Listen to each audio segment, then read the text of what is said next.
Ya, sorry, terputus pula tadi.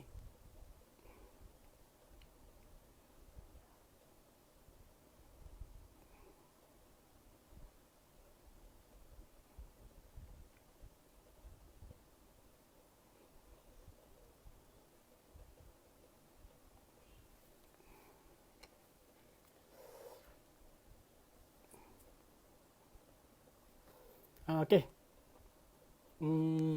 Sorry, terputus sudah tadi. Jom ya.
Okey, kejap ya, tunggu audience dulu.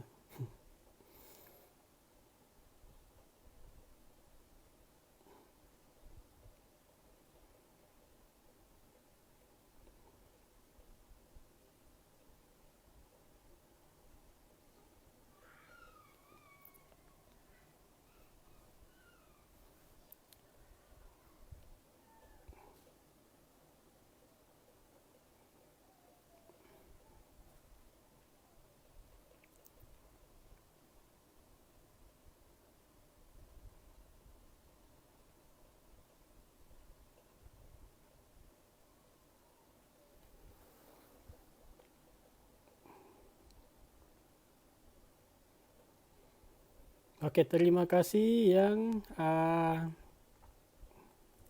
yang like dan share.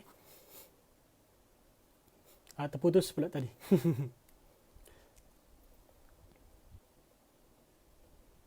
Okey, jadi kita teruskan perkongsian kita pada malam ni. Jadi apa yang Waalaikumsalam Nur Azila. Ya, sorry terputus tadi live. Okey, jadi tanpa buang masa, kita sambung jadi balik tadi. Hibah ni adalah hadiah. Hadiah daripada seseorang kepada seseorang. Selalunya di takaful ni, suami ni dia akan menghibahkan sejumlah pampasan wang untuk isteri sekiranya suami meninggal dunia. Jadi begitu juga si isteri yang menghibahkan sejumlah wang untuk suami sekiranya isteri ini meninggal dunia. Ini adalah contoh yang paling senang lah. Supaya kita mudah faham, siapa-siapa saja dia boleh terima pampasan hibah.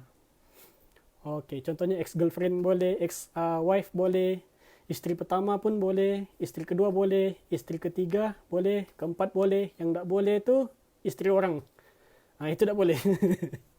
Jadi tanpa buang masa, saya akan huraikanlah kenapa suami ni dia perlu melindungi isterinya. Bukan sejak dari segi makan, pakaian, tempat tinggal, tapi suami ni juga perlu menyediakan perlindungan dari segi kewangan. Maksudnya perlu ada perancang kewangan. Kenapa perlu ada perancang kewangan untuk isteri? Saya bagi satu senario lah supaya audiens ni mudah faham. Contohnya lah macam suami ni dah bekerja di satu company. Tiap-tiap bulan dia akan ada gaji berjumlah ataupun ada income. Daripada gajinya kita letaklah lamsam dalam 3,000 satu bulan. Jadi bila suami bawa balik 3,000 tiap-tiap bulan, maksudnya family ni dia ada expensesnya. Apa contoh expenses atau perbelanjaan? Contohnya macam sewa rumah, macam installment kereta, bil karan, bil air, internet. Lepas tu contohnya macam barang dapur. Ini sebab perlu masak, kalau ada anak belanja sekolah. Semua ini kategori expenses bulanan. Jadi apa yang menyebabkan gaji atau income ni stop? Ada beberapa perkara yang akan menyebabkan income ni stop. Satu mungkin diberhentikan kerja. Itu yang kedua, sakit dan meninggal dunia.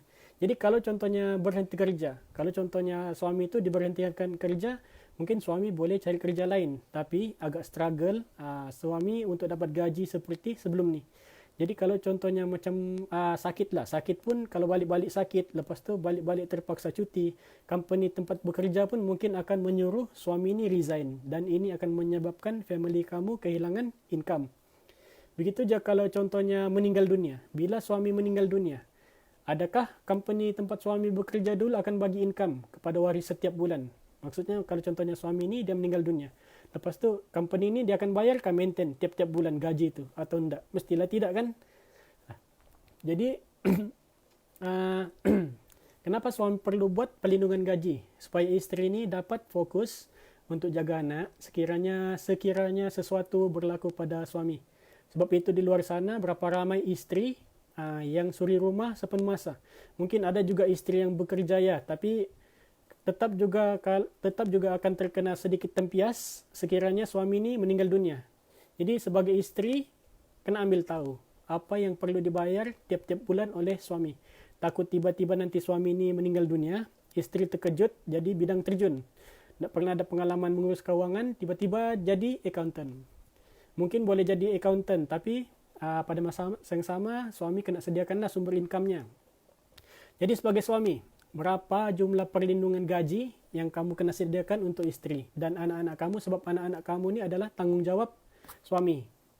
Jadi sebagai lelaki, kadang-kadang ialah sebagai lelaki ni bila kita nampak anak orang lain teringat dengan anak-anak kita sendiri. Tapi bila ternampak bini orang terus lupa dengan bini sendiri. Okey, gurau saja tu. Jadi saya tanyalah berapa lama perlindungan kita perlu ada? 10 tahun ataupun 20 tahun. Jadi mari kita bincang. Ramai yang cakap perlindungan gaji itu cukuplah sekadar ada. Isteri boleh survive juga. Nanti kalau contohnya ambil pampasan banyak-banyak, nanti dia kahwin lagi dengan orang lain, diracunnya kita, macam-macam benda yang bermain di fikiran suami. Jadi sebenarnya mentaliti begini, kita perlu ubah. Sebab saya bagi contoh lah, macam yang tadi kan, supaya kita senang kira. Income suami ni 3,000 sebulan.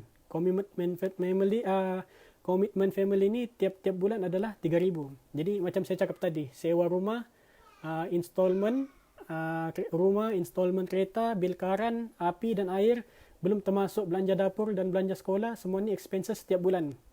Bayangkan kalau contohnya suami ni dia cuma ambil perlindungan tu untuk gaji setahun saja. Kita kira lamsam dalam 50,000 lah begitu.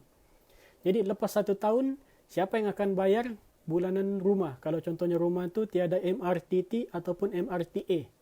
Jadi mungkin rumah ni memang terpaksa bayar tiap-tiap bulan. Betul? Begitu juga kalau menyewa. Lepas 1 tahun, tiba-tiba isteri tak ada income. Macam mana isteri mau bayar sewa rumah? Nakkan kita mau suruh jiran yang bayarkan sewa rumah? Betul kah? Ya, hai Kak Lili. Ya, apa tu? Abang Azmi. Okey, kita sambungnya. Begitu juga kalau contohnya kita ada macam kenderaan. Memang bagus ada kenderaan. Kalau installment kenderaan kereta tu katakan 500 sebulan. Lepas tu yang pelindungan yang diambil, macam saya cakap, 1 tahun saja. Lepas 1 tahun, siapa yang boleh bayarkan installment kereta tu? Katakanlah, kita bagi contoh yang simple supaya kita dapat nampak. Katakanlah waktu meninggal dunia kenderaan ada baki 3 tahun lagi. 3 tahun kita kena bayar. Jadi kalau kita cuma ambil 1 tahun pelindungan gaji kita, siapa yang kita jangka untuk bayar balance 2 tahun installment kereta tu? Dari mana sumber? Dari mana isteri mau cover? Begitu jugalah macam bil-bil air, api, karan, belanja dapur setiap bulan. Selagi isteri dan anak-anak masih hidup, selagi itulah belanja ni adalah belanja wajib setiap bulan. Kalau contohnya kita cuma buat 1 tahun perlindungan gaji, lepas 1 tahun, apa sumber income family yang kamu tinggalkan? Apa yang mereka makan? Lepas tu apa yang kamu expect?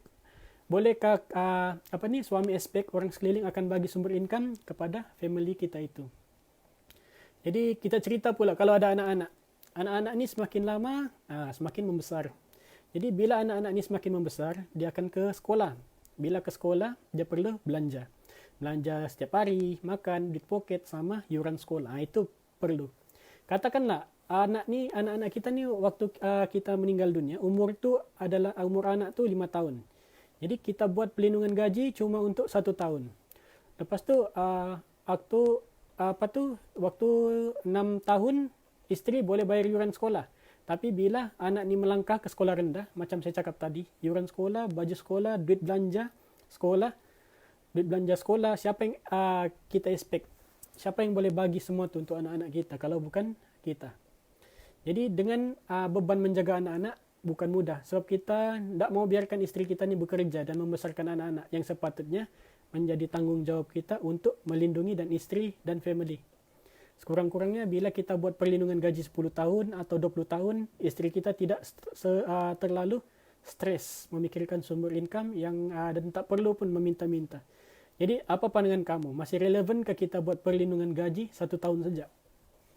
Saya cuma mampu bagi kesedaran, bagi khidmat nasihat, tapi yang ambil tindakan ni adalah suami di luar sana. Sebab saya tidak dapat lindungi keluarga kamu sekiranya suami ini tidak dapat melindungi keluarganya dari bencana yang bakal dihadapi oleh keluarganya.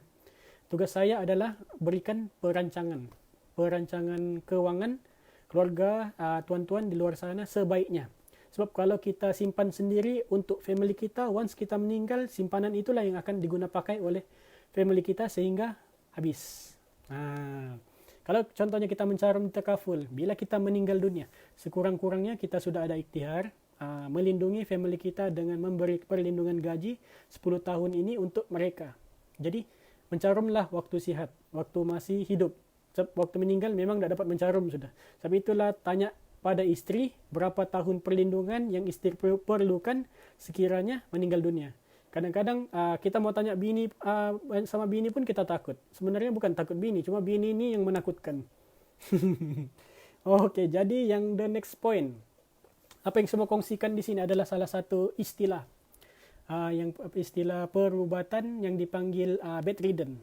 Maksudnya bedridden ni dia adalah salah satu sakit yang disebabkan oleh lumpuh, kemalangan, sakit kritikal sehingga orang ni dapat bangun dan cuma boleh duduk di atas katil saja. Jadi banyak benda yang dia biasa buat, dia tak dapat buat lah. Contohnya macam bekerja.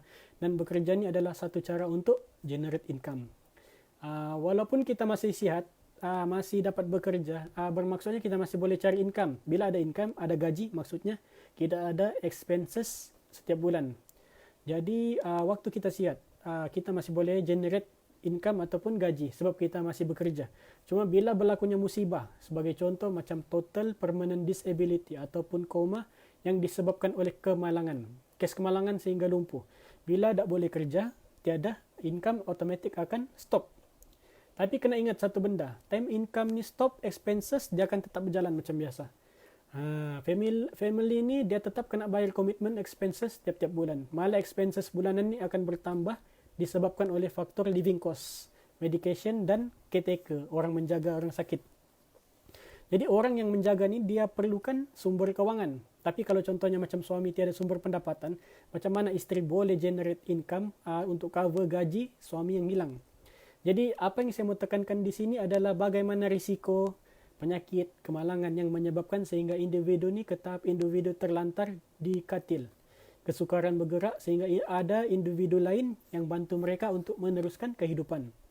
Sebab banyak kes yang kerap berlaku di Malaysia, anak-anak mungkin pernah lalui lah jaga ibu bapa di hospital yang ada yang tak boleh makan solid food, cuma terlantar di atas katil. Jadi ada dua benda yang kena sediakan setiap bulan seperti susu. Contohnya macam susu Enrich Gold lah. Siapa yang pernah jaga ibu bapa sakit di hospital mesti tahu susu ni satu tin memang mahal. Dan satu lagi kena sediakan setiap bulan Pampers orang dewasa. Sebab ada beberapa kes ibu bapa ni dia tidak boleh buang air, dia dapat buang air macam biasa. Jadi kena sediakan Pampers setiap bulan. Jadi siapa yang ada pengalaman jaga orang sakit di hospital mesti tahu berapa anggaran kos yang diperlukan tiap-tiap bulan.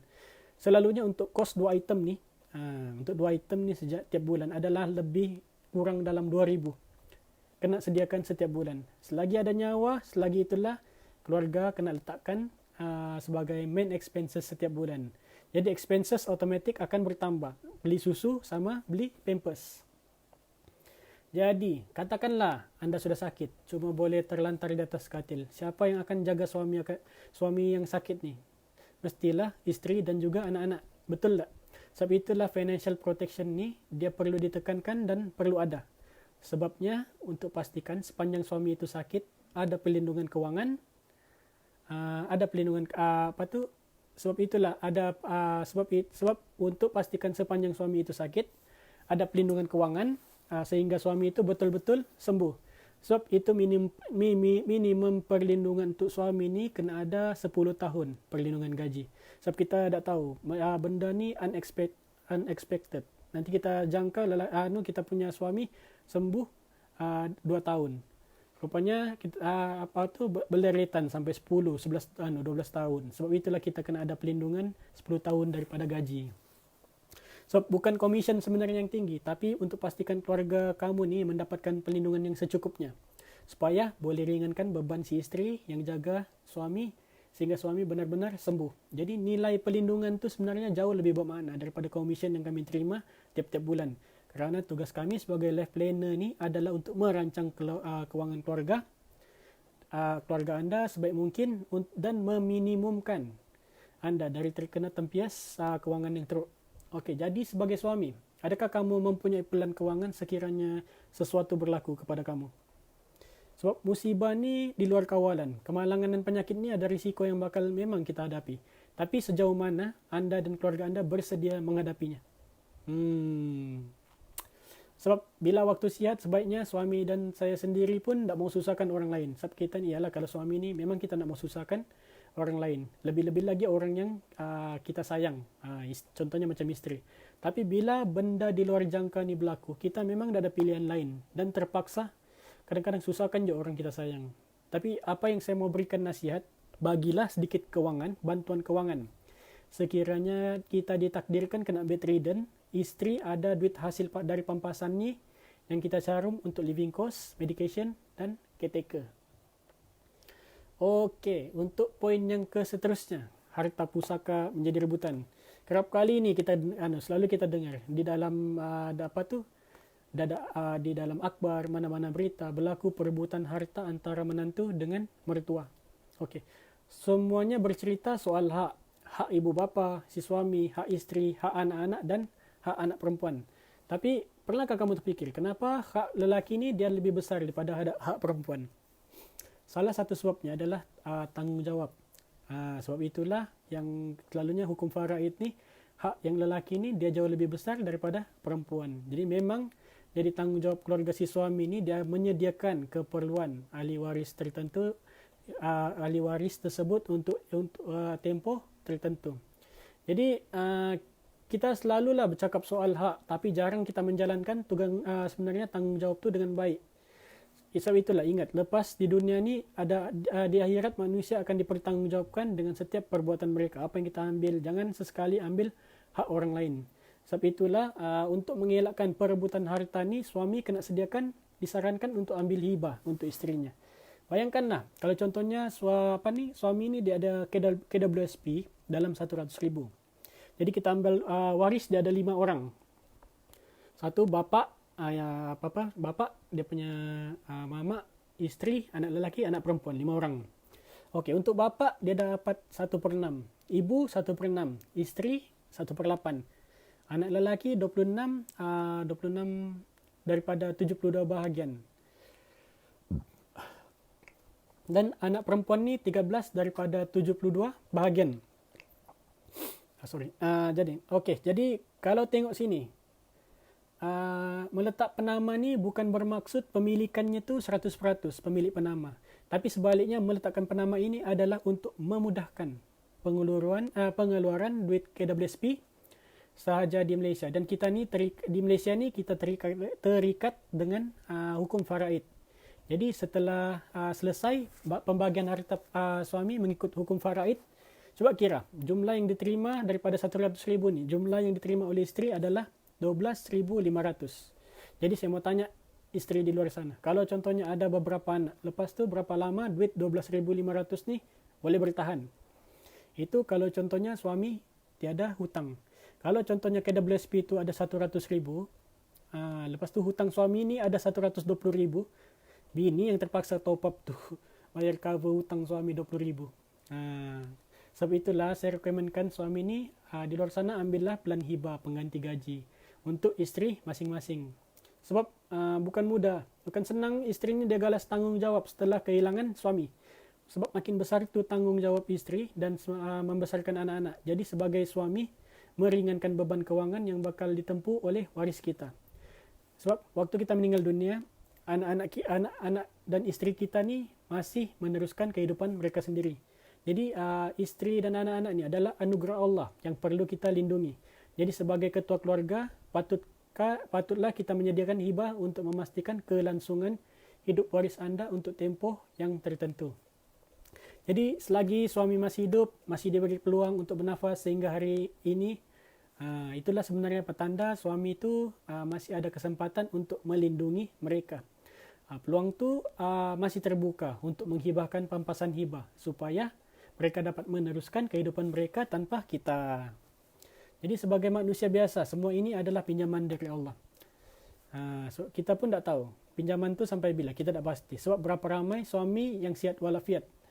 Sihat walafiat, dah ada penyakit, meninggal dunia waktu bekerja. Buat Grab, bawa motor untuk kelangsungan family, tapi berhadapan dan risiko. Nyawa dipertaruhkan untuk kelangsungan hidup keluarga mereka. Tapi banyak kes meninggal dunia disebabkan kemalangan. Jadi begitu juga dengan wabak sekarang ni. Wabak ni sekarang pun semakin berada di luar kawalan kita. Macam-macam boleh berlaku di esok hari. Satu persatu kita dengar kita punya kawan-kawan, kita punya family dijemput ilahi. Ada yang budak masih, ada yang muda, ada yang tua, semuanya berhadapan dengan risiko. Jadi hari demi hari berlalu, umur kita ni sebenarnya pun tidak pernah, kalau kita sedar kita tidak pernah, umur kita tidak pernah bertambah sebenarnya, semakin berkurang, kurang sehari. Jadi sebagai life planner ni, saya cuma mampu merancang kewangan untuk waris anda. Saya cuma mampu boleh bagi nasihat.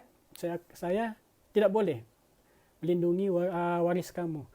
Sebab bahkan adik-beradik kamu pun mungkin susah untuk melindungi waris kamu. Kerana sebab adik-beradik ini kadang-kadang dia ada family dan tanggungjawab mereka sendiri.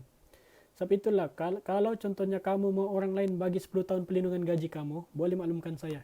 Nanti saya tunjukkan beberapa cara duit tersebut boleh dimanfaatkan oleh waris kamu sehingga 10 tahun lamanya. Jadi untuk maklumat lanjut boleh hubungi saya, WhatsApp saya. Nanti saya akan bagi beberapa solusi untuk pengurusan kewangan pada anda sekiranya meninggal dunia dan hilang upaya kekal. Okey. Yang baik itu datang dari Allah. Segala kesilapan, kekurangan sepanjang saya share ilmu datangnya dari saya. Saya memohon maaf sekiranya sepanjang sesi sharing tadi ada yang mengguris hati mana-mana pihak. Jangan lupa jaga diri, jaga SOP, jaga jarak. Okey. Assalamualaikum dan selamat malam. Jadi kalau ada apa-apa pertanyaan, boleh teks saya lah terus.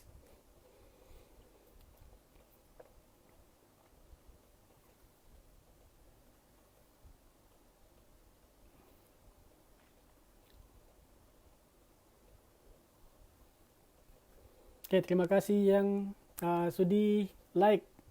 Lepas tu sudi mendengar juga. Terima kasih banyak-banyak.